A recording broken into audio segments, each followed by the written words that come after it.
Welcome to Lisa Gollum Art. Today's video, if you like to learn about how to let go and abstract backgrounds, you will like today's video. So without further ado, let's get started with number one, which is paint and sponges. Very basic. So this is the simplest, or the least imaginative perhaps of the three. So let's get into it. So we're starting out with yellow, pink, and blue, which is an iteration of the primary colors. So instead of red, I'm using pink, but basically primary color scheme. So I'm mixing all three of those with a bit of white, and I'm not thinking too much right now. Well, do I ever? I don't know, maybe I do. But I'm just playing with paint right now. So the pink is just glorious. It's a little bit fluorescent, and I just love it. You'll notice I'm just using random short strokes with all of the colors right now. I am just trying to get an interesting pattern of color on the canvas.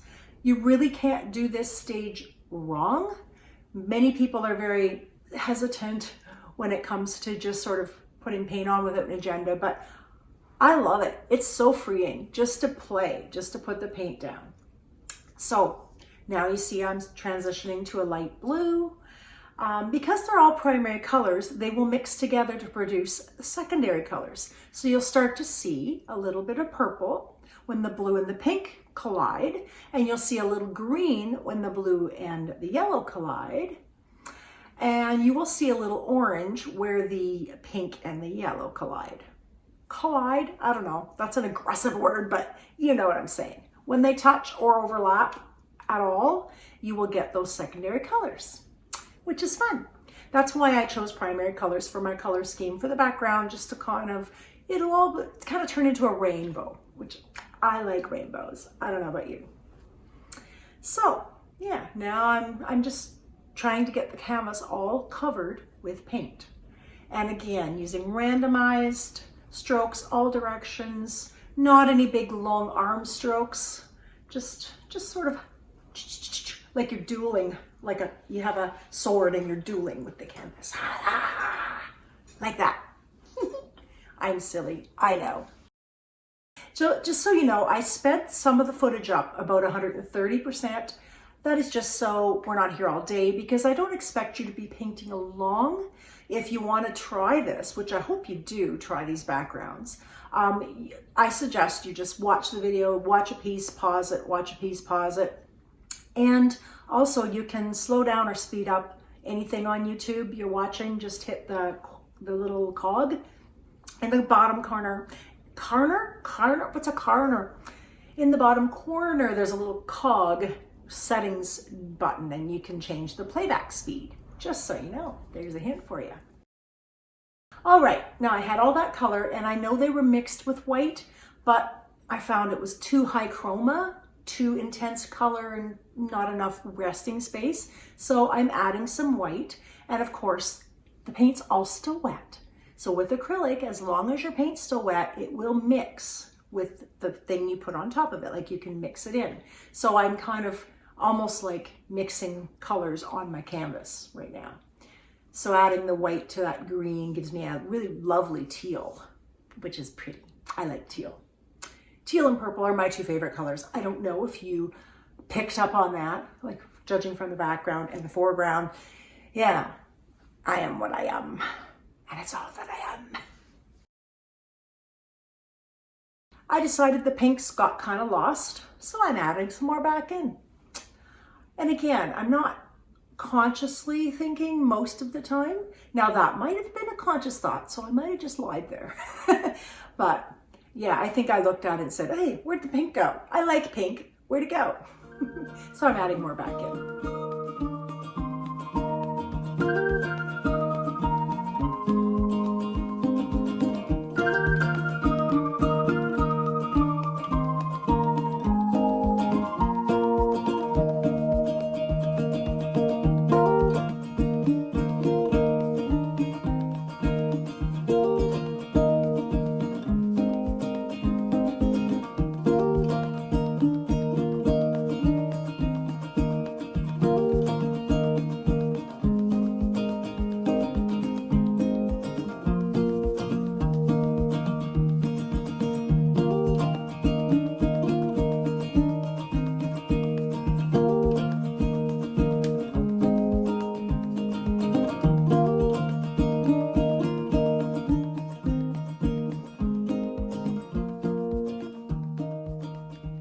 Remember I said it would mix with anything wet? If you don't want it to mix as much, you have to not stroke too much. The more you stroke, the more the paint colors will mix together. If you just set the new color down, it won't mix with the colors underneath as much.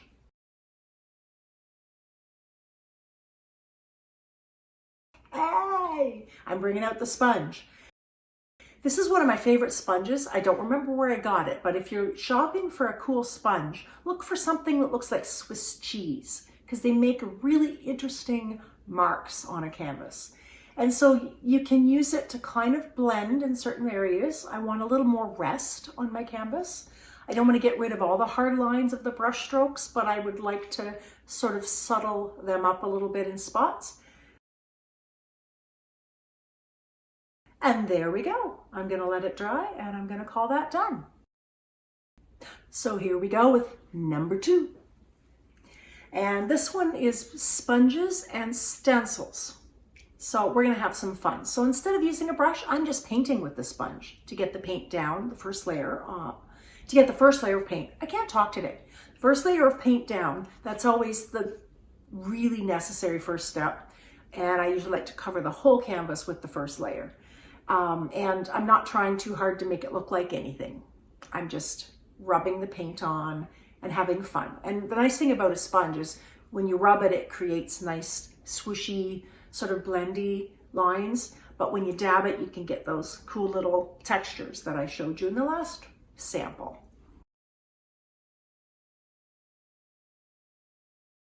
Yeah, now I'm dabbing.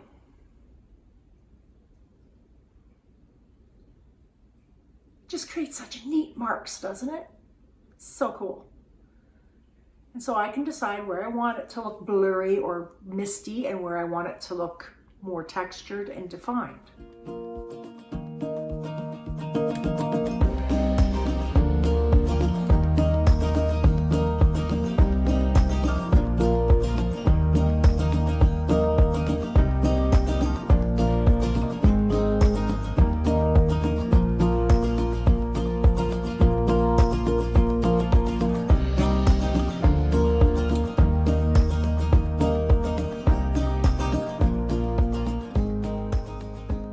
So I really can't explain what I'm doing, except I'm putting the colors where it pleases me to put them. And then I thought there was dark in the upper left, so I wanted darker on the lower right to balance it a little bit.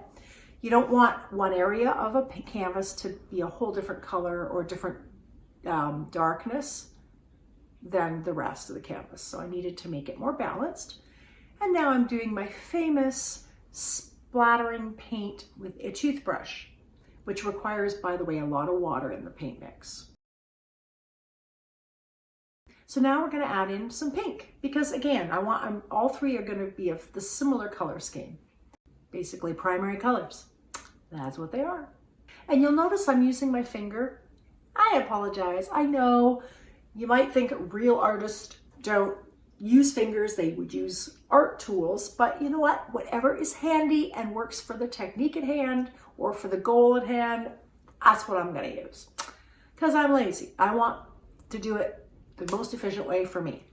And everybody's different. So for me, I love the blending I can accomplish with my finger that I sometimes struggle with a brush. It's just how I do, how I roll.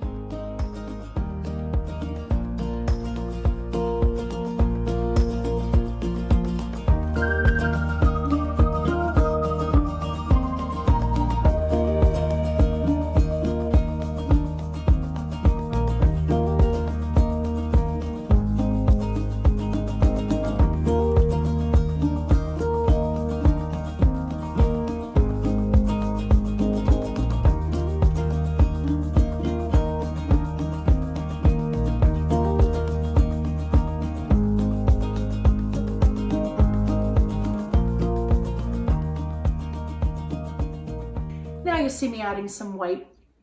That's going to be my focal point on all of the paintings. Is going to be the little bit of the right-hand half of the canvas down, low.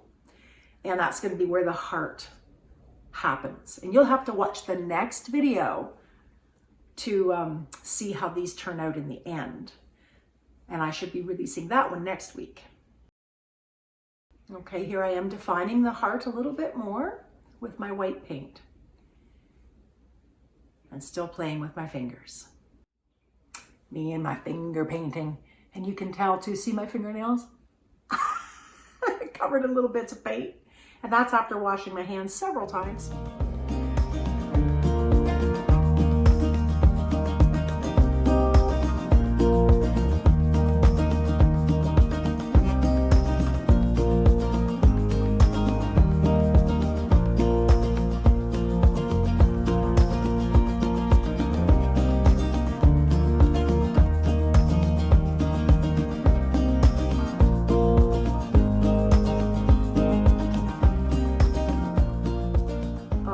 We get to play with the stencils. So when I use a stencil, I usually use a palette knife. So hopefully you've got one of those. If not, you can get them any place, get them at the dollar store. Plastic ones work just fine. You just set your stencil down and pull the knife, load the knife on the bottom half and then pull it over the stencil. And you'll also notice, as an abstract artist, I am not looking for perfect stencil transfers. Not. In fact, if they're too perfect, it's going to look too graphic. And this isn't a graphic art. This is very fluid. What's the word I'm groping for? No, not generic. I can't get the word sometimes.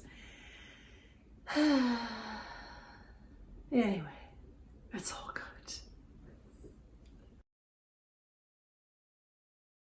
I did choose stencils that kind of had an earthy feel. Organic, that was the word I was groping for a minute ago. Organic.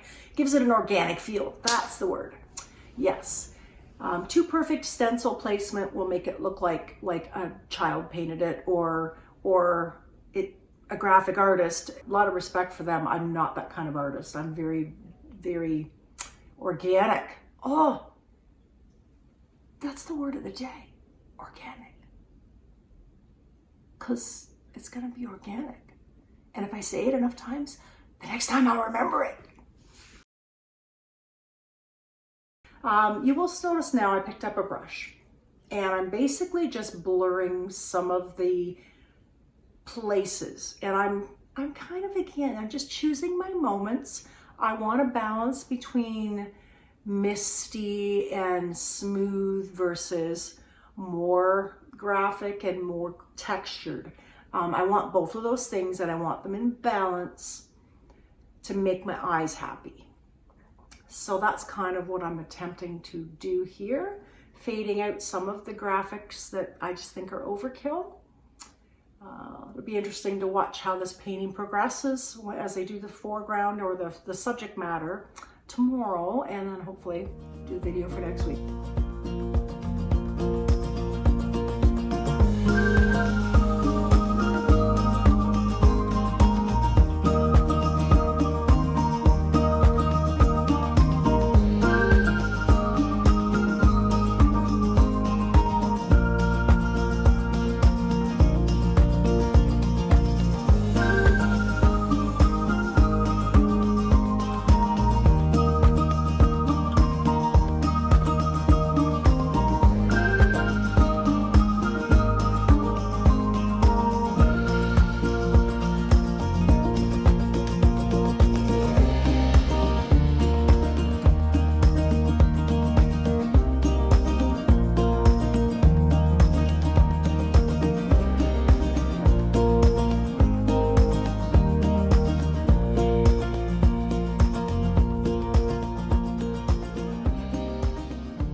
In the comments if you have any questions, of course, always, and I always answer. I always read all the comments.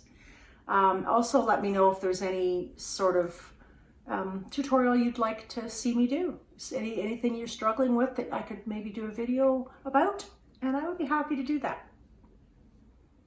Okay, I'm starting to like it as I'm looking at it here now after the fact, and I'm liking the sort of misty center where the focal point's going to be, but some fun detailing elsewhere to surround that nice tree that I'm going to be painting in the future on here. So I'm liking it.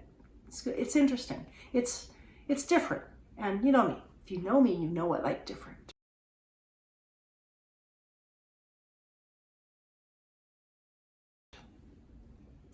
Here's another stencil. It had fireflies and different things, or dragonflies, I forget which.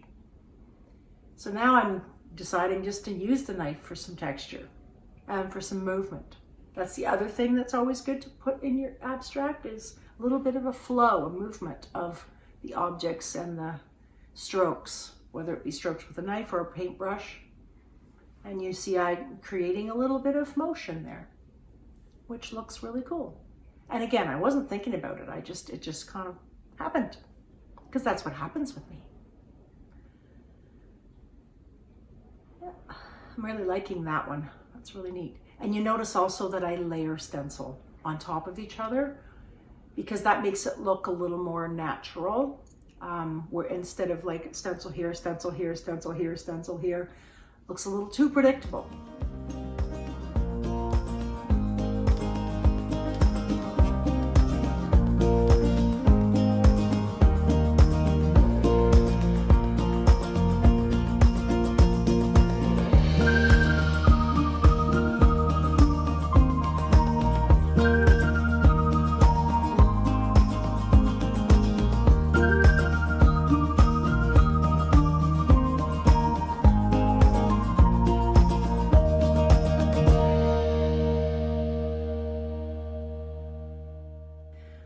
Looks like we're going to use the toothbrush again, because I like splatters. I just do. I don't know why. In this case, I'm thinking they're almost like little fireflies in the mystical forest that we're creating. All right, number 2 is done. Yay! Now we're going to number 3. Just 1 second. All right, so this one actually took more steps than the other 2. So right now, all I'm doing is breaking up little pieces of tissue paper. A lot of them. Lots.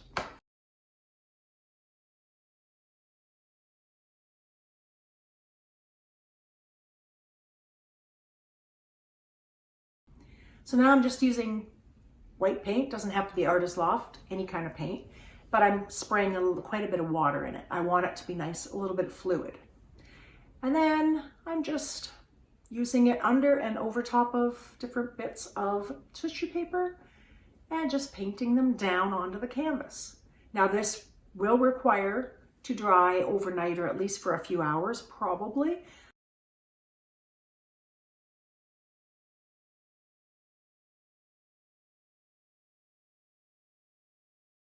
So you'll see me doing the edges now. Now it's the next day, it dried. So now I'm just putting paint on there with a knife, just directly, willy-nilly, not using the palette this time. Just straight on there, get her done. Get her done, Skeeter. That was really bad. I don't even know where that came from. Who's Skeeter? Do you know Skeeter? I don't know Skeeter. All right. We're using the infamous sponge again. And I'm just moving the paint around. And I will have to tell you, I put more paint on right now than I needed. And so you'll see for the next few minutes, me playing with the paint and then keep taking more and more of it off. Because I wanted this one to be more subtle, because I want to see the nice lines created by the tissue paper texture. And if your paint is too aggressive, you might not see them as well. So here I go, I'm rubbing it around. So I'm getting some oranges and some purples. And some there, now I'm gonna wipe it right off. Look at that. When you wipe off paint, it will stay in the grooves really cool ways. And the first layer will still stick. The first bit of color. And if you know me, you know I like to drip. So I'm drip and dab. If you want to know more about dripping and dabbing, you can watch my video on that, because it's really neat way that I kind of just, I guess, discovered. I don't know if I discovered it. I'm sure many people have done it, but I wasn't aware of it. And I just kind of fell in love with it a little while ago.